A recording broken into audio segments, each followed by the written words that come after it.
e a verdade vos libertará. Em Provérbios, capítulo 14, verso 12 diz: há caminho que ao olho do homem parece direito, mas o fim dele são os caminhos da morte. No Evangelho segundo Mateus, capítulo 15, verso 14 diz: se um cego guiar outro cego, ambos cairão na cova.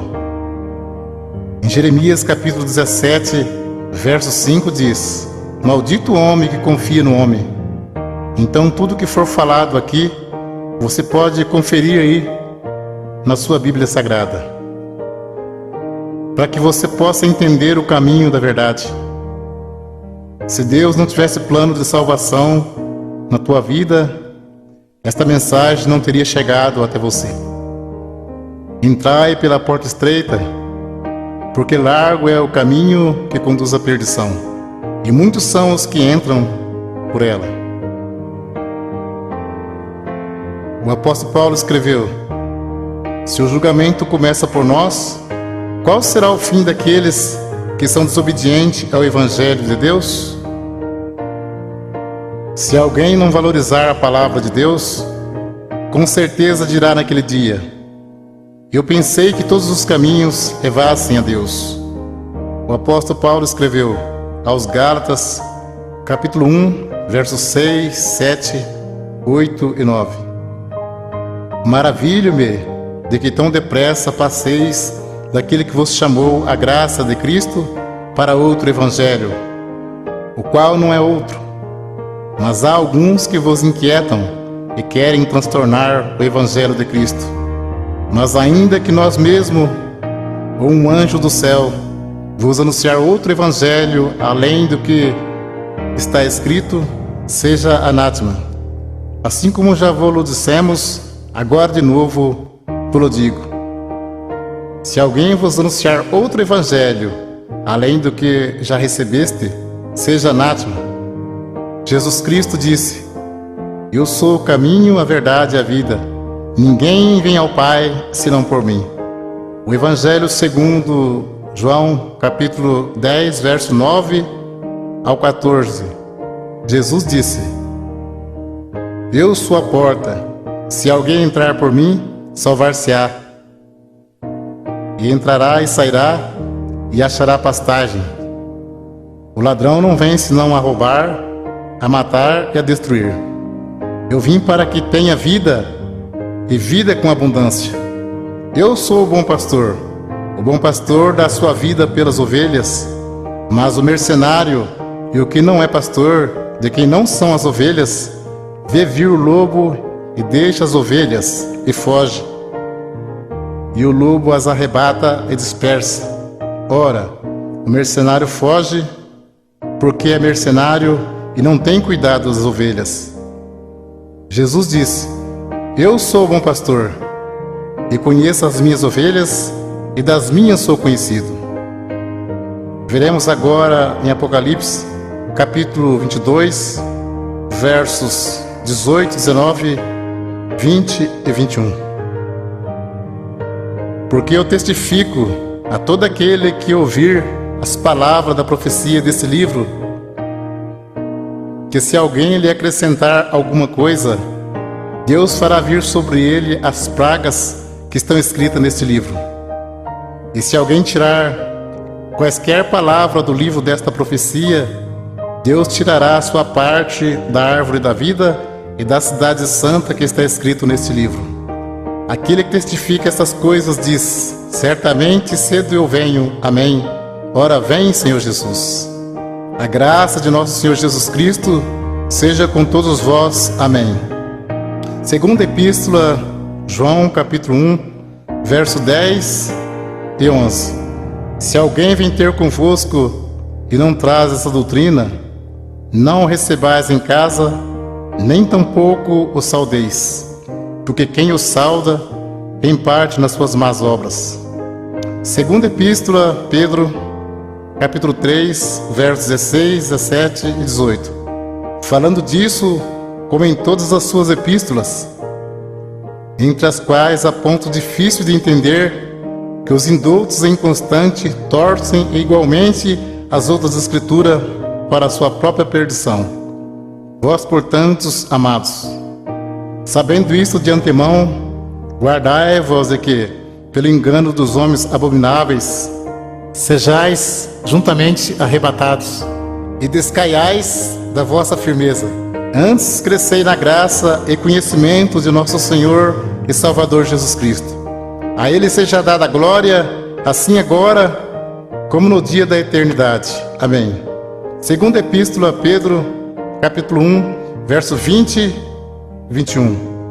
Sabendo primeiramente isto, que nenhuma profecia da Escritura é de particular interpretação, porque a profecia nunca foi produzida por vontade de homem algum, mas os homens santos de Deus falaram inspirado pelo Espírito Santo. Se a profecia não é de particular interpretação, então não temos nada que dizer que a doutrina é de Pedro ou de Paulo, mas sim doutrina de Jesus Cristo. Para termos a salvação, precisamos ter compromisso com a palavra de Deus.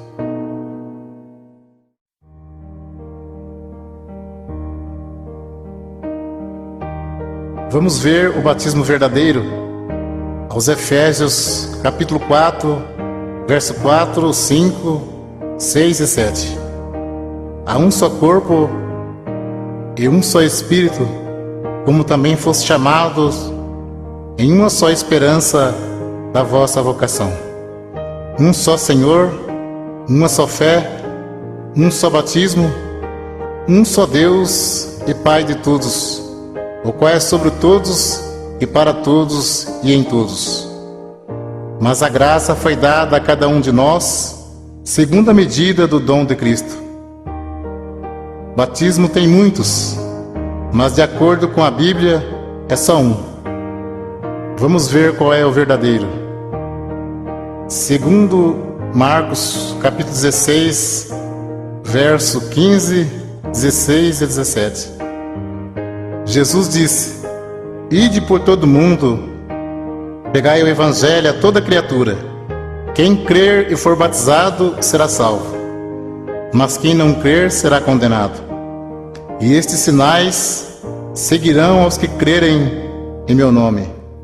Expulsarão os demônios, falarão novas línguas, pegarão nas serpentes, e se beberem alguma coisa mortífera, não lhes fará dano algum.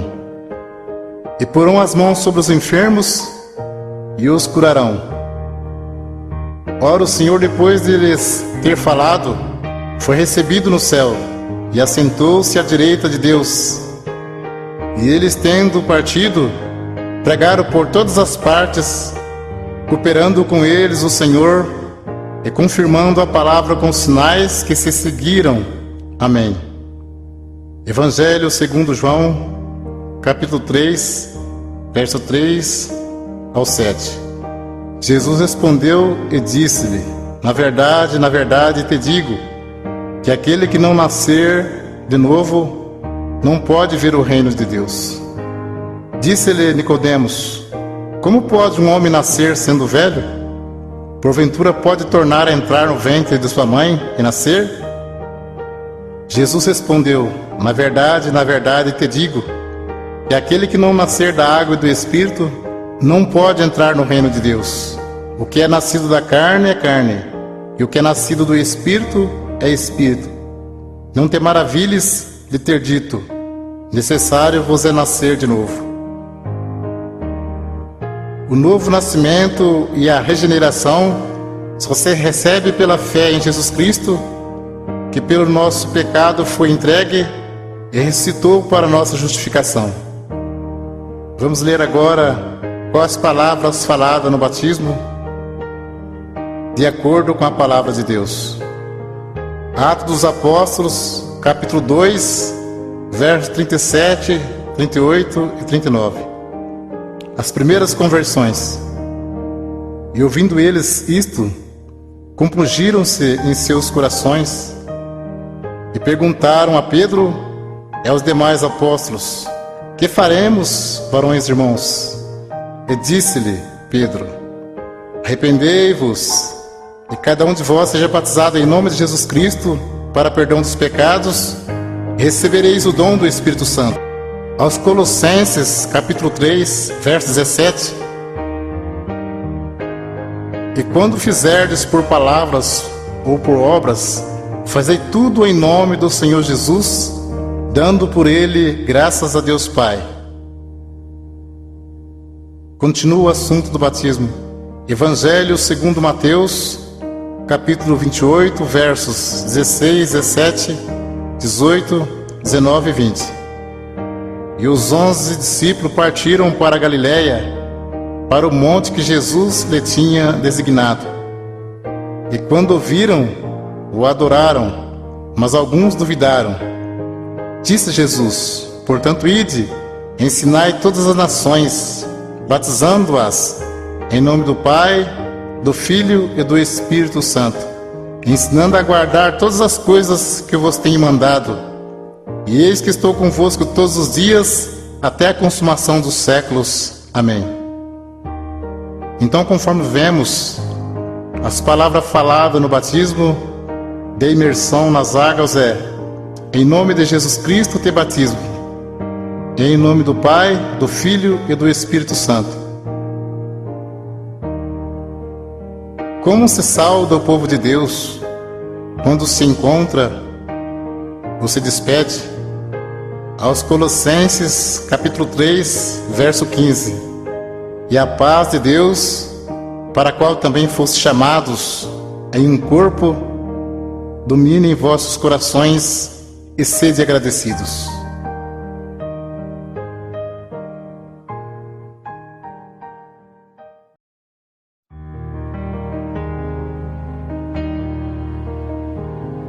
Vamos ver a doutrina Santo Ósculo.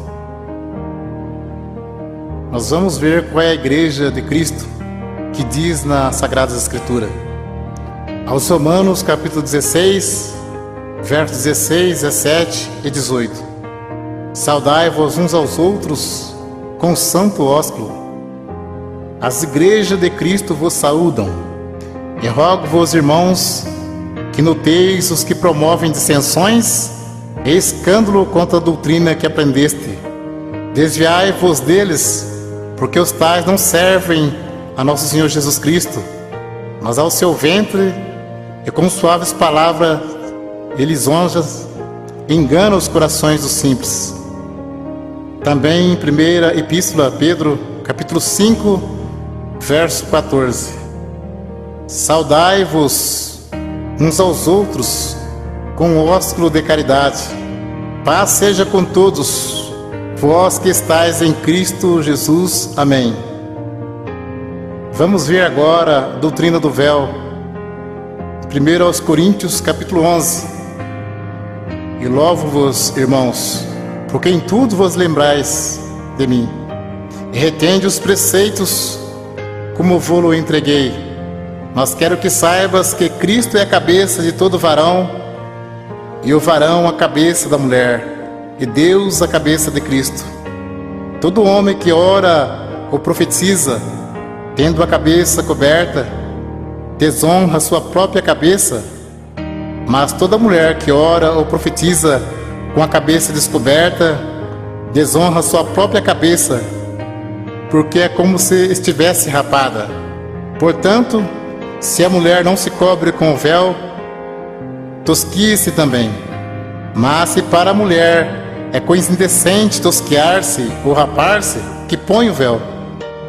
O varão, pois, não deve cobrir a cabeça, porque é a imagem e glória de Deus, mas a mulher é a glória do varão. Porque o varão não provém da mulher, mas a mulher do varão. Porque também o varão não foi criado por causa da mulher, mas a mulher por causa do varão. Portanto, a mulher deve ter sobre a cabeça sinal de poderio por causa dos anjos.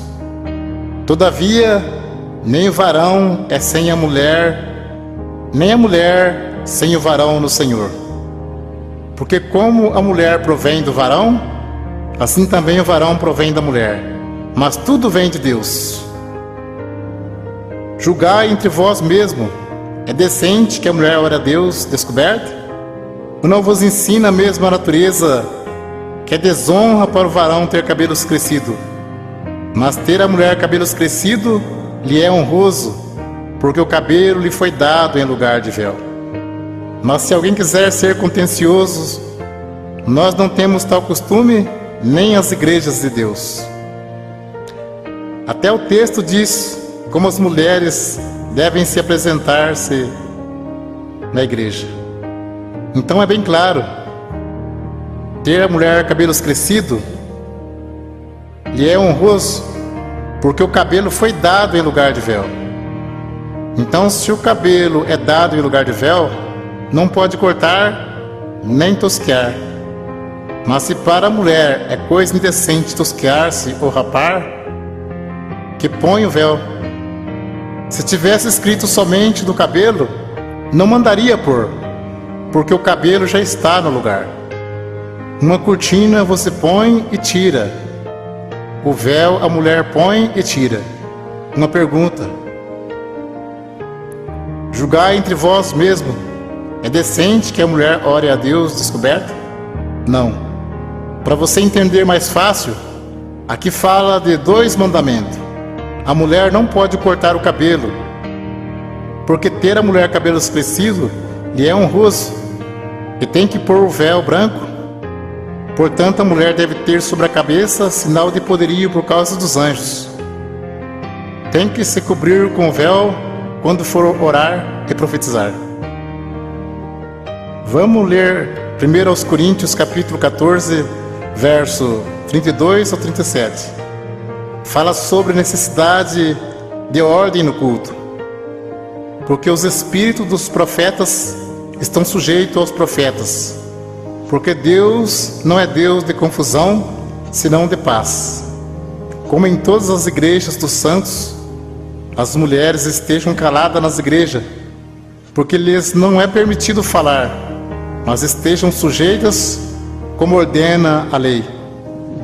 E se querem aprender alguma coisa, interroguem em casa seus próprios maridos, porque é indecente que as mulheres falem na igreja.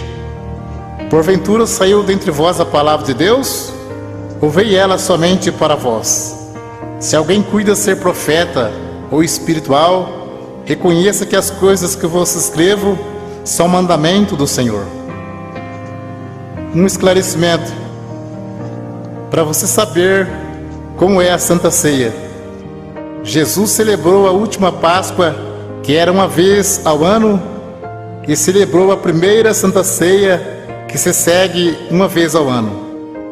A Santa Ceia é a lembrança do sacrifício e da morte de Jesus Cristo por nós, até que Ele venha nos buscar. Ceia todo domingo ou todo mês não se encontra nas Sagradas Escrituras. Ceia todo mês é maneira de prender a pessoa firme no pagamento do dízimos. Cuidado com isso. Deus abençoe pela atenção. Que Deus cumpra na sua vida a oração que Jesus Cristo fez ao Pai. Segundo Mateus, capítulo 11, versos 25 ao 30. Naquele tempo, respondendo Jesus, disse: Graça te dou, ó Pai, Senhor do céu e da terra, que ocultastes estas coisas aos sábios e entendidos, e revelaste aos pequeninos. Sim, ó Pai, porque assim te aprouve. Todas as coisas me foram entregues por meu Pai, e ninguém conhece o Filho senão o Pai, e ninguém conhece o Pai senão o Filho, e aquele a quem o Filho quiser revelar. Vinde a mim, todos que estáis cansados e oprimidos, eu vos aliviarei. Tomai sobre vós o meu jugo e aprendei de mim, que sou manso e humilde de coração, e encontrarei descanso para as vossas almas, porque o meu jugo é suave e o meu fardo é leve.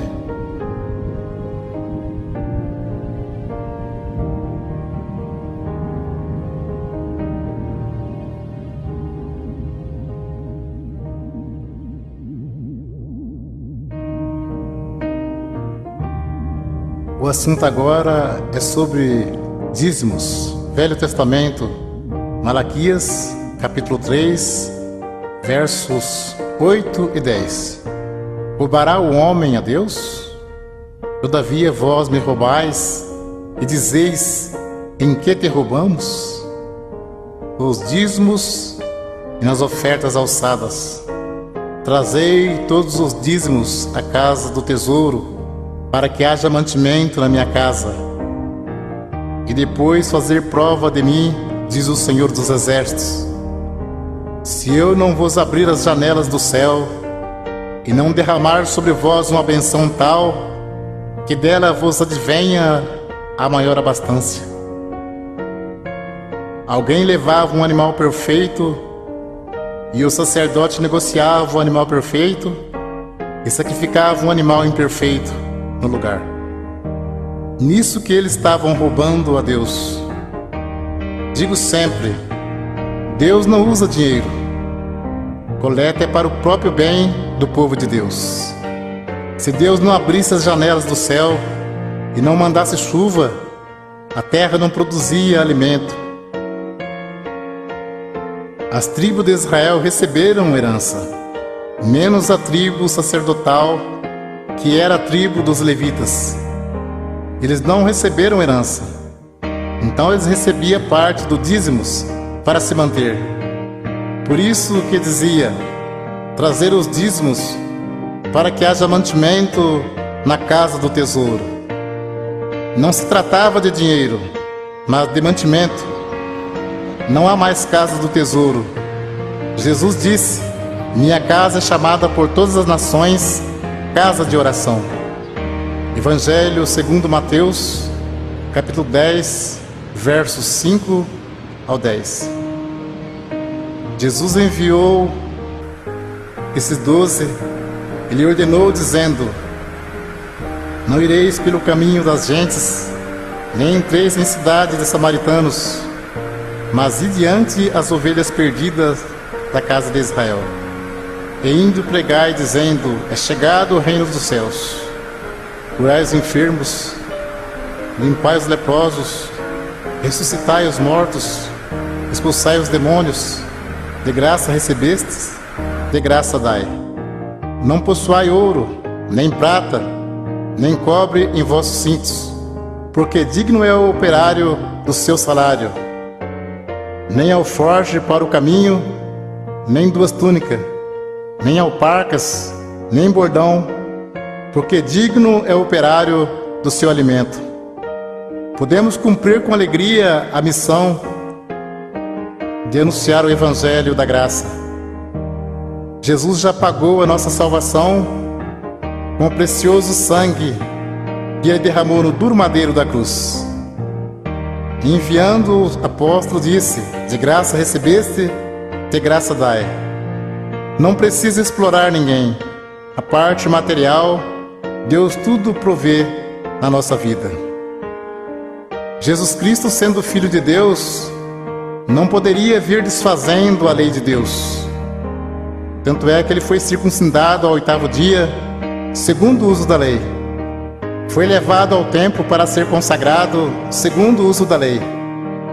E cumpriu celebrando a última Páscoa. Então ele cumpriu a lei e trouxe a graça. A lei e os profetas duraram até João.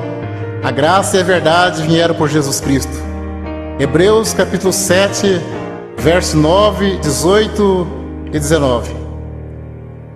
E para assim dizer, por meio de Abraão até Levi, que recebe dízimos, pagou dízimos, porque o precedente mandamento é abrogado por causa da sua fraqueza e inutilidade.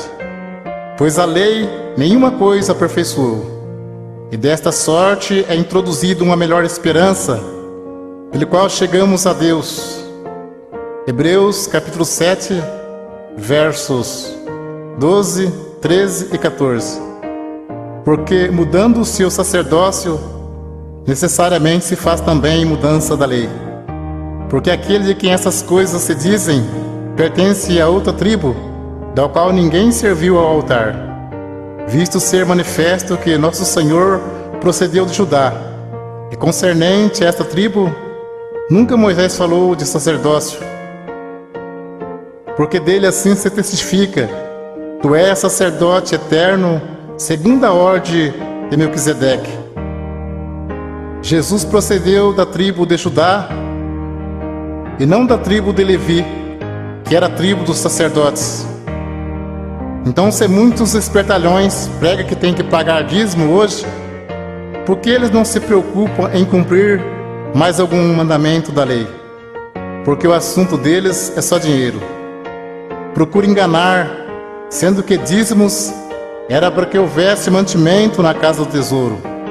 Muitos querem tirar proveito para ganhar dinheiro, dizendo: digno é o obreiro do seu salário. Mas isto é mesmo que dizer: digno é o obreiro do seu alimento. O apóstolo Paulo disse em Atos capítulo 20, versos 33 ao 36: de ninguém cobicei a prata, nem o ouro, nem o vestido. Vós mesmos sabeis que para o que me era necessário a mim e aos que estão comigo, essas mãos me serviram. Tenho-vos mostrado em tudo que, trabalhando assim, é necessário auxiliar os enfermos e recordar as palavras do Senhor Jesus, que disse: mais bem-aventurado coisa é dar do que receber. E havendo dito isto, pôs-se de joelhos e orou com todos eles. Mas o assunto viver do Evangelho era alimento, e não receber dízimos.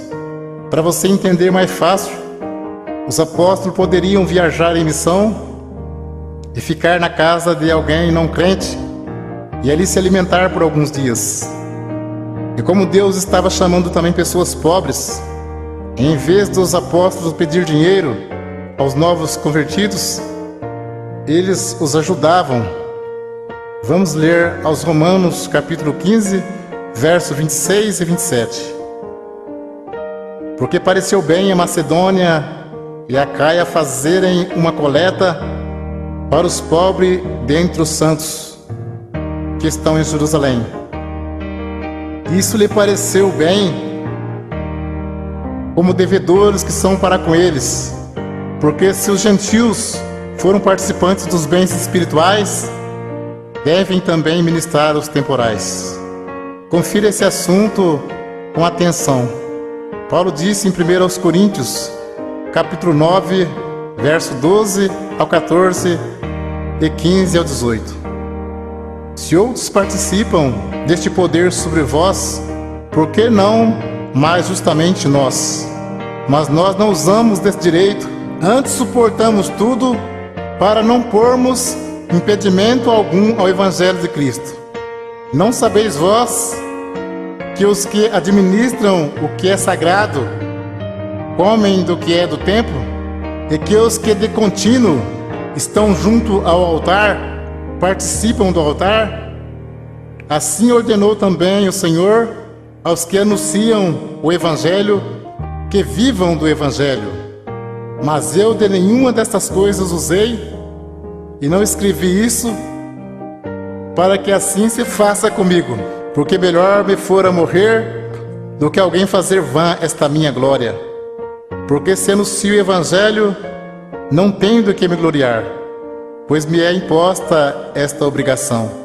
E ai de mim se não anunciar o Evangelho. E por isso, se eu faço de boa mente, terei prêmio.